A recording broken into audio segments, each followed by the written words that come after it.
Hey guys, this is Eckhart Hello and welcome to another episode of Star Wars Starship Versus, the series where you take two ships from the Star Wars universe, put them head to head, and try to predict which one would come out on top.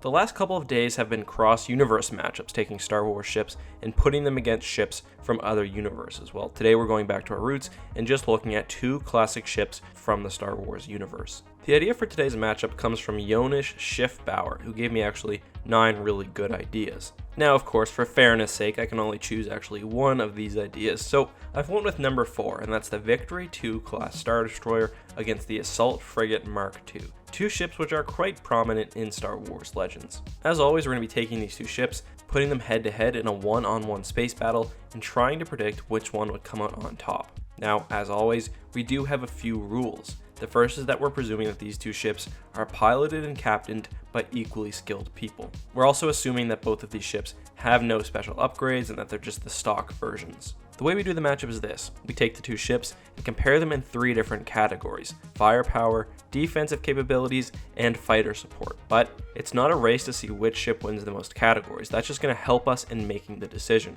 We're trying to figure out which one's the best overall, so we're also going to be looking at things like intangibles to try to figure out which ship would actually win. The Victory II was, as the name would suggest, the second in the Victory line of Star Destroyers. That line was one of the first dedicated ships created by the Empire after their formation at the end of the Clone Wars. At 900 meters long, the Victory II had a very unique role within the newly formed Empire. Unlike larger ships like the Venator, which focused mostly on carrying starfighters into battle, the Victory line of ships was meant for direct ship-to-ship engagements. The Empire would continue with this philosophy in their Imperial line of Star Destroyer ships, which were much larger and frankly much more powerful. Still, the Victory II was nothing to scoff at. It had 10 heavy ion cannons, 20 double heavy turbo laser cannons, and then 20 standard turbo laser batteries. The inclusion of heavy ion cannons in conjunction with many heavy turbo lasers does give the ship some versatility. However, notably, it does not have any anti-starfighter weapons and does not have a dedicated point defense system.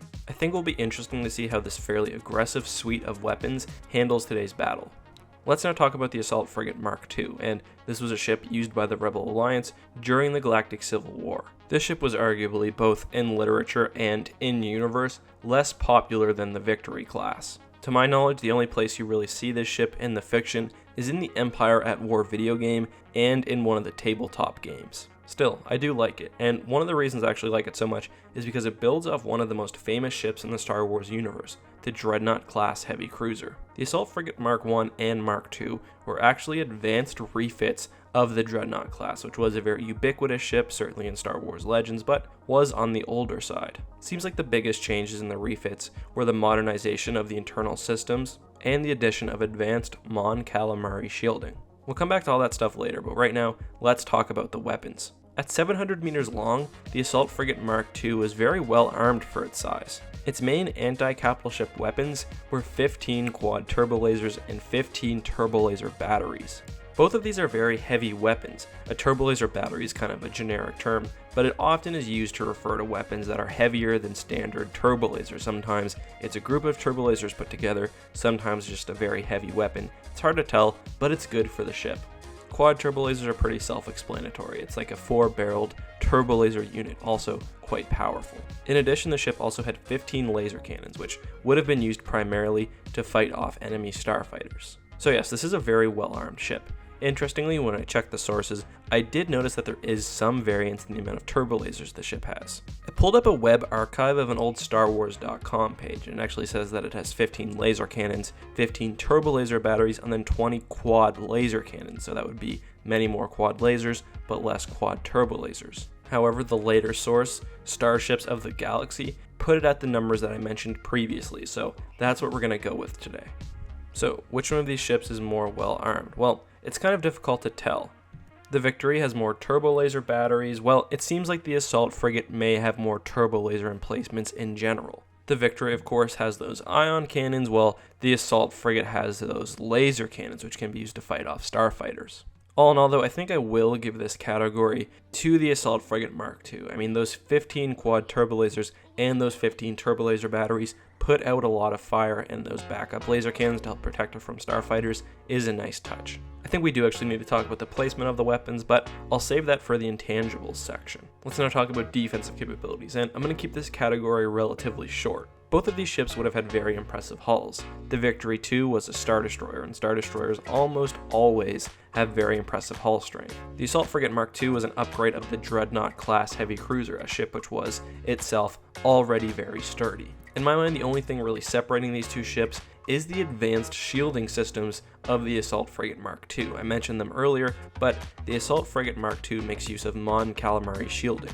This technology, while only effective for short periods of time, allows the ship to overload its shields and recharge them extremely quickly. Without this extra technology, I probably would have given this category to the Victory II, just because it's about a third longer, so it likely has more power, probably stronger shields. But with the addition of special Mon-Calamari shielding, I have to give this category to the Assault Frigate Mark II.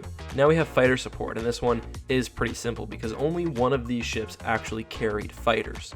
The Victory II class Star Destroyer typically carried 24 TIE fighters. Now, this isn't a whole lot, but it's certainly better than the 0 fighters carried by the Assault Frigate Mark II. So let's now talk about intangibles, and the very first thing that I think we should mention here is something that I kind of pointed at earlier, and that's weapon placement on these two ships. Now, I could have really addressed this in the first section of this matchup, but I figured, hey, why not here? So, as I've talked about many times, Star Destroyers are well optimized for ship-to-ship battle. Their wedge shape allows them to fire most of their main weapons through the front of their ship. This allows them to essentially make the most out of their firepower. This is especially important where the ship uses heavy weapons like turbo laser batteries. If you have some of those that aren't actually able to hit the target, you're really losing a lot of offensive potential. This isn't always an advantage for the Imperial Star Destroyer, but in this case you can see why it might be. When you look at the Assault Frigate Mark II, you can see that it's clearly a ship designed for broadside attacks. What I mean by that is that unless a ship is attacking it head on, most of its weapons will not be effective. It will have to attack the ship from a side, where only half of its weapons will actually be able to do damage. This isn't a huge deal in a space battle where there are multiple combatants on each side, but in a one-on-one matchup, this can really be a serious disadvantage. I think another thing worth mentioning is probably the speed of the two ships. The Victory-class Star Destroyer was specifically upgraded for speed. It is a larger ship, so I'm not necessarily convinced that it's that much faster than the Mark II, but given that that ship is a modification of an even older ship, it's probably a little bit faster. Alright, so let's now talk about the actual battle itself. What happens if these two ships somehow encounter each other in the middle of space? It's a one-on-one battle. Only one can survive. Who do you think wins? I'm going to try something a little different today with my voting. Instead of voting after I make my decision, why don't you guys take a second right now to vote in the upper right-hand corner and let me know who you think will win. Don't worry if I pick something different, that's really all part of the fun.